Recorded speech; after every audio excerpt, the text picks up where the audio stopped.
Hello friends, Lindsay here, the Frugal Crafter. It is Sat Chat time. I hope you're having a great week. It's starting to feel like spring. I know it won't last, but you know, you get a couple nice days in February, you just gotta cling on to them, especially after the Arctic blast we had last week. And man, so glad to have weather that's just a little bit warmer. Oh, aren't you? Isn't it just, when you go from like negative 22, positive 10 is like, where is my suntan lotion? I'm ready to hit the beach. Oh, we're hardy here in Maine. Oh, before we get too far along, I want to let you know I have a free class over at michaels.com. Link in the video description. It came out after I had filmed Sat Chat last week, so I didn't get a chance to mention it, but I did a community post. A couple people said they were having a hard time signing up for the class outside of the US because they required a phone number, so I did reach out to Michaels, and they're going to make the phone number field optional. They just redid their website. That's why the class listing is coming out kind of late. When I got the assignment to do the class, they were in the midst of revamping their website, so I couldn't get the class listed until just the other day.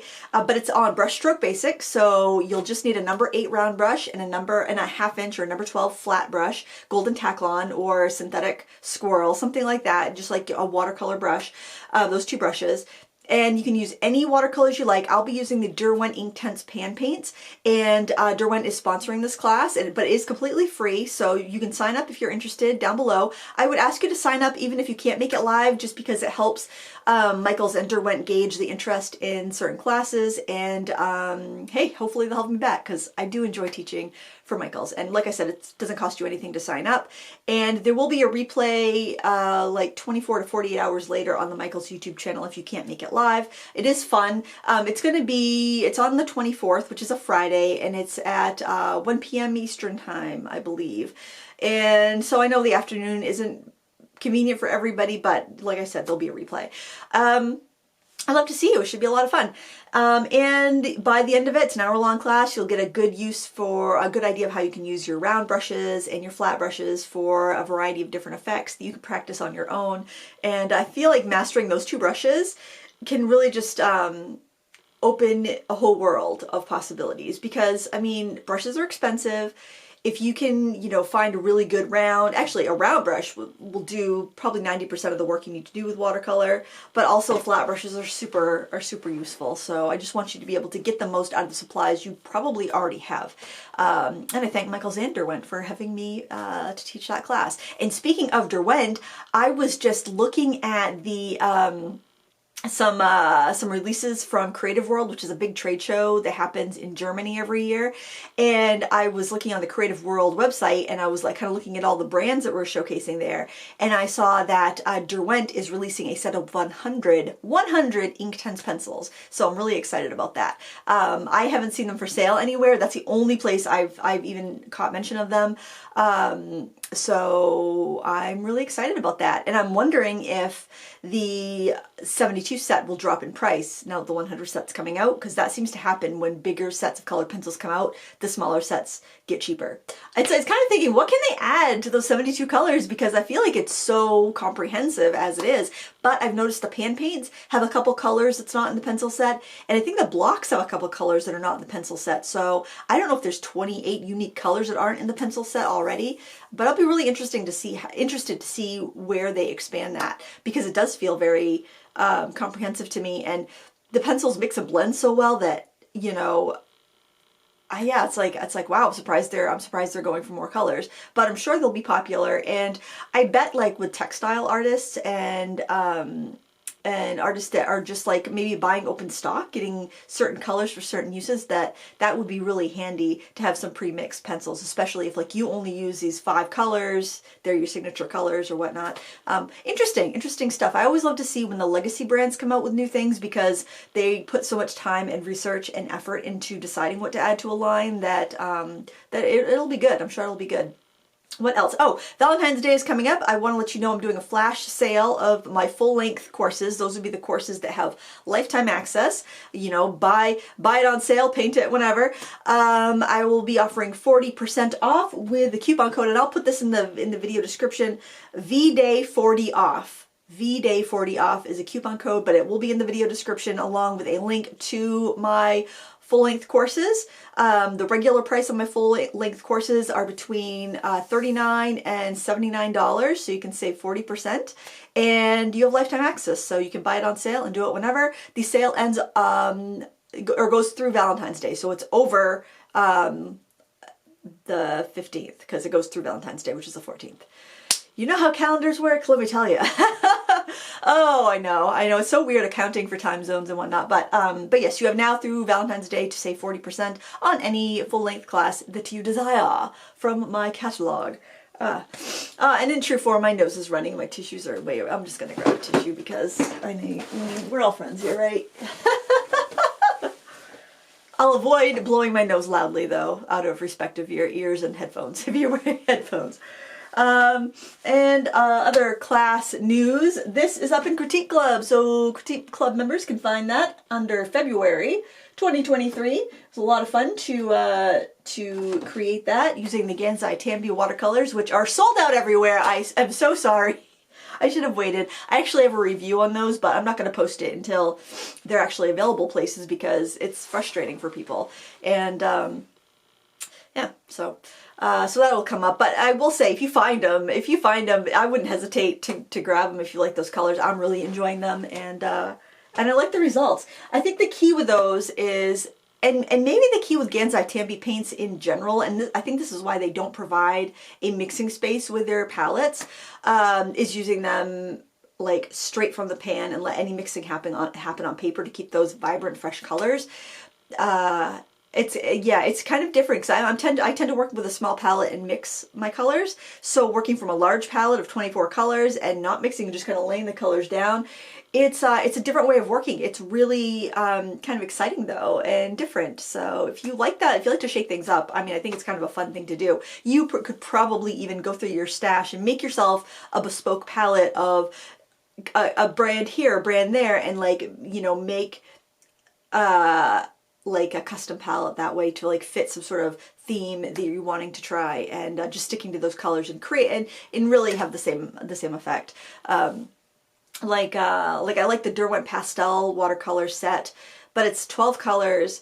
So obviously not as many, but that's kind of a fun one to play with. I like to take that set and mix it with and use it with my Cotman watercolors. For some reason, the Derwent Pastel set and the Cotman watercolors just work so well together, and I think part of it is because the viscosity of the Cotman watercolors kind of matches the viscosity of the Derwent pastel colors, and the Derwent pastel colors are a little more sheer. They're pretty strong, but they're almost like Inktense, but I feel like the Inktense would overpower them maybe a little bit. But mixing the Cotman watercolors with the Derwent pastel set, those just go really well together. They're a lot of fun to use together. So that's something you could do if you have those. The Want Monster is giving you a hard time. Go dig out, go in your hoard of travel palettes if you have one, or your hoard of watercolor palettes if you have one like I do, and put some stuff together that maybe you wouldn't think of using together. Like maybe if you have a graphite set, take the graphite set and mix it with Inktense, or do something where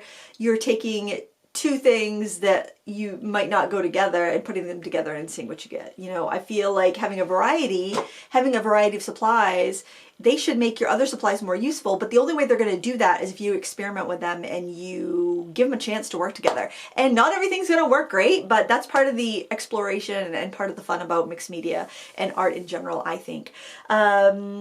Oh boy.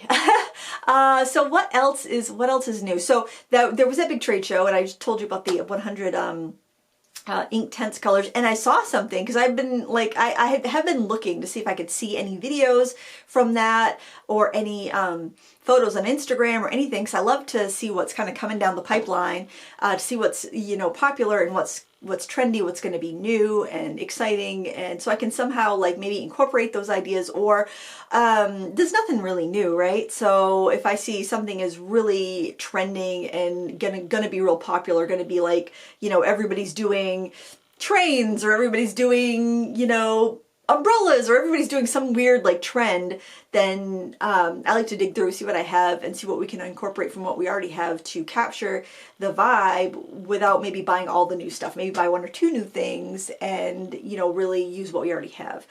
So I do like to kind of keep on top of the trends. And another thing I saw in the Derwent booth, because it was funny, Jedediah Dore was demoing in the Derwent booth, and we taught together in New York last March for the National Association for Arts Educators trade show. We were both working for Derwent, and so it was neat to see him demoing there. And I swear I saw, and I do not have any confirmation of this, I swear I saw jumbo Inktense blocks. And I was like, oh, I cannot wait. That's going to be really fun if they, because like I have the jumbo charcoal and graphite. I really like the graphite ones. The charcoal ones, I think they're cool, but I never really kind of got using them too much because I felt like I needed a couple more browns. Like I felt the browns were kind of similar and there was only 6 colors and they're really big. I don't know. I didn't really get onto the charcoal ones, but I really like the graphite ones. And if they're coming out with Inktense ones, I think that would be really fun. And I think it would give Artgraph a run for their money with their Taylor's chalk, because the Taylor's chalks from Artgraph are kind of expensive for what they are. And the Inktense is very similar in formulation. So I'm kind of excited about that. I hope that that's what it was that I saw. I can't imagine what else it would be. It looks like they're jumbo Inktense blocks, but I have not been given any information from my contacts, which also means I'm not held to secrecy because I did not come to this information through any way that would have sworn me to secrecy, because sometimes I find out about something that's new and I can't tell anybody, and that is just excruciating. I want to share. When it's like, no, don't tell me a secret. I'll keep a secret, but I don't want to keep a secret. I want to tell you guys. I find out something really cool that's coming down the pipeline. So that's why I was able to tell you about these things, because I did not come by this information through any official channels, just through me snooping around the Creative World website and videos. I didn't find much for videos. There were some videos out there, but not in English, and I don't speak German, so I couldn't understand what they were saying. But yeah, I have been snooping hardcore. I saw a really cute palette from Charvin, which they make some really nice oil paints. Jerry's Artarema sells them in the United States, but they don't sell these watercolors, and I'm hoping that maybe they'll stock them because the palettes were cute. I have no idea the quality of the paints, so if you've used Charvin watercolors, let me know. I think they're only available in France right now, but they had a cute little whiskey painter's palette. Whew! I have the Schmincke one. I finally broke down and bought that last summer. I was not impressed by the Schmincke Horadam paints they included in that set, but I did put some of my Schmincke Horadam 2 paints in there too, which I did like a little bit better.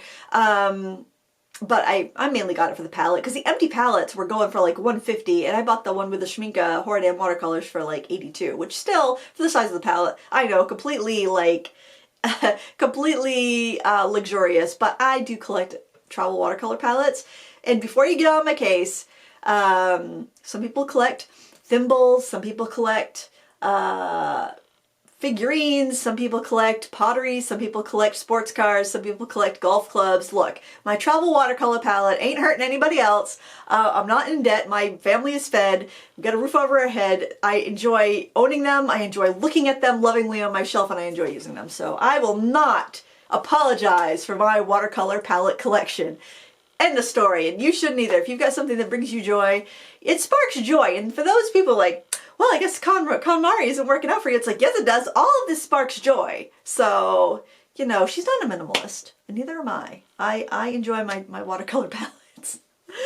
Oh, but yeah, I definitely I would like to try the Charvin watercolors. I think that, I don't know if they're any good, but man, that palette, it was red. Red's my favorite color. It was a red whiskey painter's palette. And if you don't know what a whiskey painter's palette is, it's like a little bijou box. It's about that big. It would hold maybe like 12 colors if they're packed in there. And it's got a little flask built into the back, and it's got a little cap over it. So you take the cap off and it notches into the edge of the palette. You fill it up well, you have to fill it up, then notch it on. It's a tiny little amount of water, barely holds enough water to paint. But the Whiskey Painters was this art movement. I guess it's still around. They only take so many new members every year. I think maybe a member might have to die before a new one gets let in. But anyway, they used to paint in bars, and rumor has it they painted with whiskey. I don't know if that's true or not, but that's where the name came from anyway. And I do like unique palettes. I haven't branched out into any of the really bougie like brass palettes, because those I think would be too expensive, that I wouldn't use them, and I'm not going to have a palette that I do not use. I refuse to have a palette that it is too precious to use. So that's my criteria. And I just can't spend $300 on a brass palette with no paints in it. I mean, man, maybe someday I'll feel like that bougie, but not now. That's lottery money. That's a lottery winning palette. Oh, do you ever do that? Think about like what you do if you won the lottery. I don't play the lottery, so it's a moot point, but you know, I will think about that sometimes. It's like, because they give you the choice. If you win the lottery, you can either take a lump sum, or you can get annuitized payments for like 30 years. And a lot of people say, oh, take the lump sum and invest it. And I'm like, what kind of investment is going to bring you back? Like, that's going to double your money over that. I don't trust it. Oh, I would do the annuitized payments, definitely. So like that Powerball that was like somebody in Maine won it, and it was like, and people were asking me if it was me. It's like, no, I don't play the lottery. But it was like, I don't know, like 1.7 was it 1.7 billion, 1.6 billion? I don't know. It was like a 1.5 billion, let's say, somewhere around there. But if you took the lump sum, it was 750 million, which is not chump change. And then like half of that would go to taxes. So you'd end up with like about $4 million, I think, at the end out of the 1.7 billion.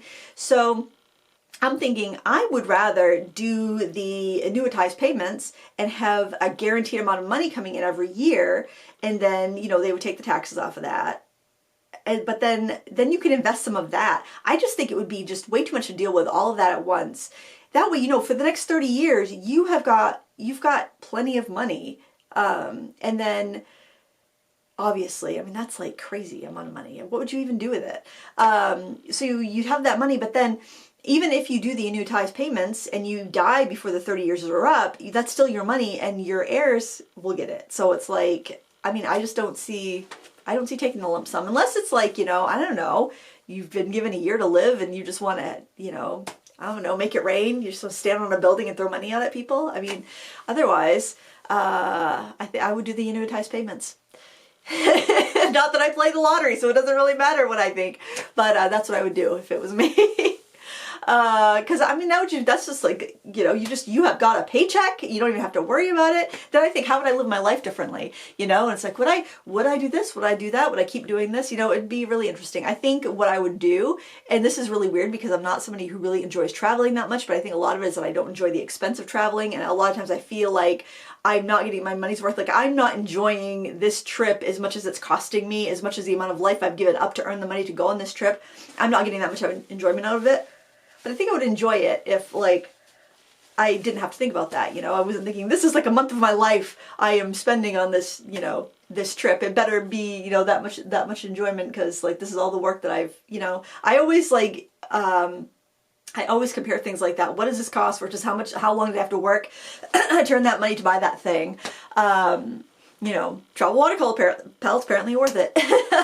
Other things are not. But I think I would probably travel and paint and travel a lot. Like maybe get an RV and just travel America and paint. And then maybe, like, I don't know, can you get RVs in other countries? I'm sure on some you can. I don't know about driving in other countries though. But hey, that kind of money, I'd pay somebody to drive me around. I guess. I'd be fancy, get a driver. I don't know. I don't know. I really don't. I think I definitely would want to be spending, I would probably follow the sun is probably what I would do. I would be like, okay, it's winter now. We're going to Australia. We're going to spend a few months in Australia where it's cold here. And I think I would just follow around so I didn't have to be cold. I would follow the summer. I would follow the summer around the globe. And maybe I'd do that for the rest of my life. Just follow summer. Eventually I might get, you know, nostalgic for some snow, but boy, I don't know. I don't know if that would happen. I don't know. Interesting. It's an interesting thought experiment to think about what you would do if you won the lottery that you don't play. Okay, so we talked about the Free Michaels class. We talked about the Valentine's weekend sale. We talked, oh, I'll have to go do groceries. That's what I'm doing after this. I figured I'm going to film Sat Chat early. I'm filming this on Thursday afternoon because I'm like, I want to go out and do groceries. I'm going to take the convertible out because I haven't had it out since November when I bought it. And if you cast your mind back, remember I decided that, like, I've never picked out a car before. And I'm like, when the truck dies, I'm going to pick a car that I want. And I don't have to lug kids around anymore. The kids are, you know, off to college. I am going to get something that I want. And I found a convertible version of my first car. and I bought that. But it's definitely not like a car you might have in the snow. My first car was not a good car in the snow. I took that thing in so many snowbanks. It was awful. But the roads are dry. It's a beautiful sunny day, and it's supposed to snow and rain tonight, so I don't want to do errands tomorrow, so I'm like, I'm going to take my convertible out today, do my groceries, do some other shopping. Today's my mother's birthday, so she's busy today, so I'm going to see her on Sunday, and I want to see if I can find something fun to bring down on Sunday when I go. And also Valentine's Day is next week, so I want to get some Valentine's stuff for Jason. And yeah, so I'll be making the rounds around town. I will not have the convertible. I will have the top up today. Yeah, it's still February, so I'm not that desperate for sunshine.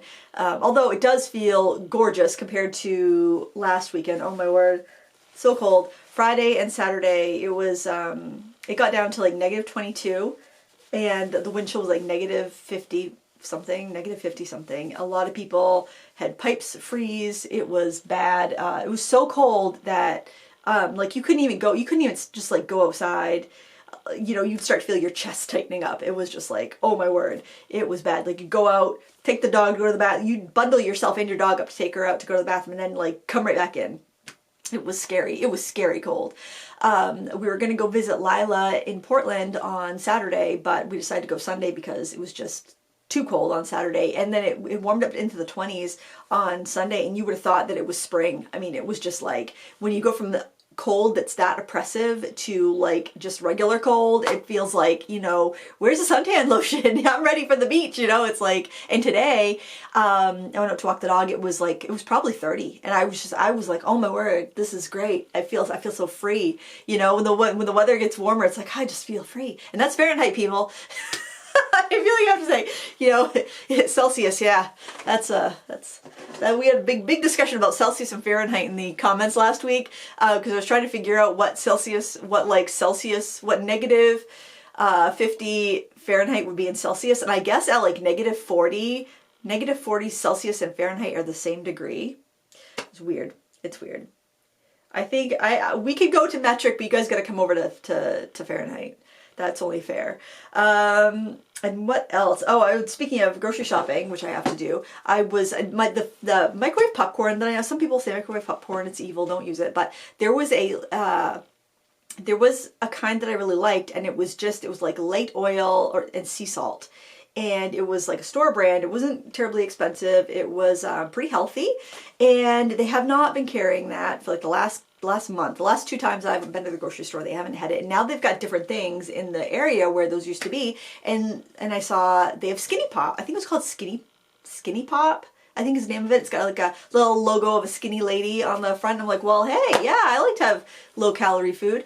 And it said vegan, and I'm like, well, perfect. And I think like my girls will get I think it's called Skinny popcorn because it's so low in calories. And I'm like, oh, I want to try that. And then it's like really expensive. It's like more than twice expensive as the popcorn I used to buy. I'm like, all right, but it's like healthier, so I'll buy some. And then I'm looking at the nutritional information, and I see like 2 numbers. I'm just taking a quick glance, and it said like 150 calories or 30 calories. And I'm like, is that 150 calories for the whole bag? Wow, that's great. Maybe that's 30 calories per serving, because usually a bag of microwave popcorn is like 2.5 servings. No. I looked at that, and it said, a third of the bag is 150 calories. 1 cup popped is like 30 calories. And I'm like, that's the same as like freaking Jolly Time popcorn or Act 2 or whatever the one like with the ultimate butter lovers. Like, it's exactly the same. So do not be played. Do not pay twice thinking you're getting some really low-calorie, delicious popcorn. It's just diet washing. I'm going to call it that. Thin washing. It's been thin washed. Skinny popcorn is just thin washing. I was so disgusted, and I did not buy any microwave popcorn, actually. We got one of those, I think it's by Sabral. I'll link it if I can find it. It's a silicone dish that you can microwave your popcorn in the microwave. You don't put anything in it. It's just the kernels, and it's got a little lid in, and it just does like basically air popcorn, but in your microwave. And Then my sister got my husband one that was, it's almost like a melamine bowl, and you can actually put your toppings in with the popcorn and cook it. But you gotta watch that one because it's really easy to burn it on that one. I think because probably it's got the oil in it and whatnot. But those are two options that that you can do your own microwave popcorn. And I mean, it's not a big ordeal, but it's just kind of like it's so easy to put a bag of microwave popcorn in the microwave. So I'm a little salty about that. I'm a little salty that I can't get my sea salt microwave popcorn. I feel like Hannaford has been, and I'm such a creature of habit. I go to one grocery store. I go to Hannaford in Brewer. If you ever see me, say hi. I go there because I know where everything is, but I feel like they keep discontinuing store brand things that I buy and vegan things that I buy. And it's so frustrating because then I have to go to the natural food store more often. And I just want simple, you know? So I've just ended up, which is probably good. It's probably healthier. I end up just buying more like whole food stuff that I cook myself, which is fine, which is good. But it's just frustrating, you know, when you rely on a certain product and it's not there anymore.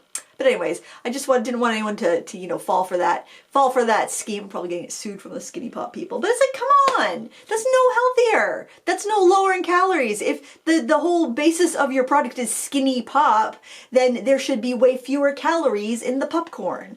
Or it should be a larger amount for the same amount of calories, and that is not the case. I could buy Jolly Time or Orville Redenbacher or whatever, store brand, and if they had it, and it would be the same amount of calories. It'd be just as healthy. So it's like, don't thin wash me. Don't thin wash me. It's hard enough. It's hard enough to make healthy choices in the grocery store when you're hungry. Then we don't need to be lied to by brands, you know. You know, well, it's not like it said less calories than the leading brand. It didn't even say that. It's just like that's their logo, I guess. But I'm not having it. No, I'm not. Let me know what you think in the comments below. Let's see what else. I made a little list here. I'm trying to see if I've forgotten anything. Yeah, I don't think I have. I almost dropped my phone though. Woo. So yeah, I'm excited. I'm excited to go for a spin. So wish me luck. Wish me luck. I'll let you know how it went in the comments when we're chit-chatting this weekend. But like I said, a Valentine's Day flash sale in my shop, 40% off. Coupon code is VDay40 off. I'll put it in the video. I'll put it in the comments below. Not the comments below, in the video description with a link to all of my lifetime classes, so you can find those, so you can pick some up if you want to. Anyway, that's all for today. Thank you so much for watching. I hope you have a great weekend, and until next time, happy crafting. Bye!